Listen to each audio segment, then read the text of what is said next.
Where Genesis 1 through 11 spanned the years from creation until about 2100 BC and focused on the whole of humanity, the rest of Genesis spans just 300 years and focuses on one family. There was a man named Abram, later called Abraham, who had great faith in God. He and his wife Sarah were very old, childless, and lived in an idolatrous region. So God told him to travel to the land of the Canaanites. Abraham was obedient, and God made 5 promises to Abraham through a covenant. Abraham and Sarah would have a son. Abraham's descendants would be made into a great nation. They would be given the land of Canaan. God would be with Abraham and his offspring. God would bless the entire world through Abraham's descendants. Abraham and Sarah questioned how they would be able to have a child at their age, especially since Sarah was barren, so they took matters into their own hands. Abraham and Sarah decided that Abraham should have a child with Sarah's servant Hagar. Hagar bore Abraham the son Ishmael, but God was not happy with Abraham's lack of faith. He sent Hagar and Ishmael away and reminded Abraham of his promise to bless Abraham and Sarah with a son. When Abraham was 99, God was faithful to this promise and blessed them with a son named Isaac. When Isaac got a bit older, God tested Abraham by telling him to sacrifice Isaac. Abraham was reluctant. After all, God had promised to make his descendants into a great nation. But he was obedient and took his son to a mountain to perform the task.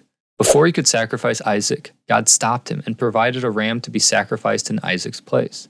God never intended for Abraham to follow through with this task. Instead, he was testing Abraham's faithfulness and using Abraham's absolute obedience to God as a model for all future generations to follow.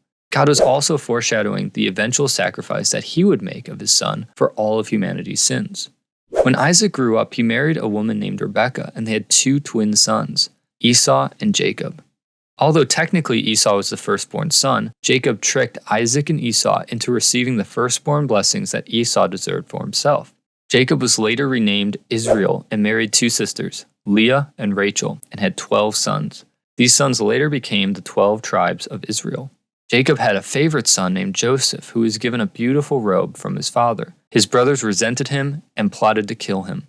They decided to sell him instead, and Joseph was taken to Egypt as a slave. He was eventually imprisoned after his master's wife falsely accused him of a crime. But Joseph began interpreting the dreams of the Pharaoh and was put in a high position in Egypt. He helped prepare for a coming famine, which caused many people to travel to Egypt for food. One day, his brothers arrived in Egypt to purchase food for their family.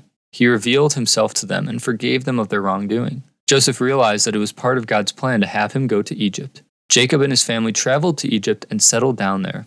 Over the years, the Israelites grew in numbers as they lived among the Egyptians. There are a number of theological principles that stand out in this era of the Old Testament. One is God's faithfulness to his people. God is a covenant-keeping God, and his promises are certain, regardless of human unfaithfulness. He made covenants with Abraham and his descendants, and he already began fulfilling these promises within their lifetime. Even when the patriarchs failed, God remained faithful and kept the covenant promises he made to them. Despite God's faithfulness, this era reveals how sinful humanity is. While human beings are sinful, God's redemptive plan works through us, and he can transform and use flawed individuals for his purposes. Even the great patriarchs of the faith were sinful and fell short of God's perfect standards time and time again. Although God is perfectly justified in forsaking humanity, he continues to offer forgiveness. Another principle is the concept of election. God's choice and favor are based on his sovereign will and grace, not human effort or status.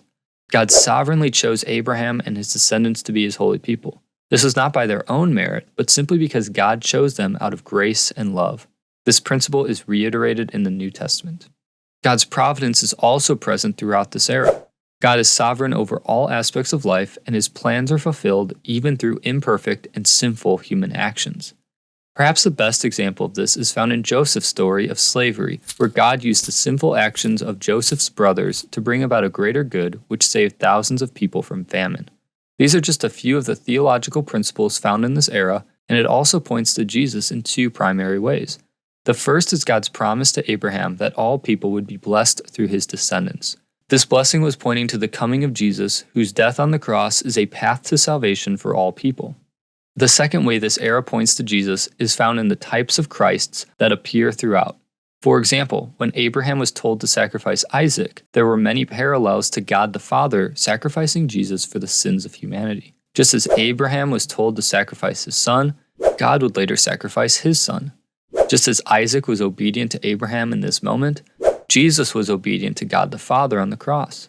Just as God provided a substitute sacrifice for Abraham, Jesus is the substitute sacrifice for all of humanity. Other examples include Joseph, the priest Melchizedek, and Jacob's ladder. These people or items foreshadow Jesus despite existing thousands of years prior to Jesus' earthly ministry.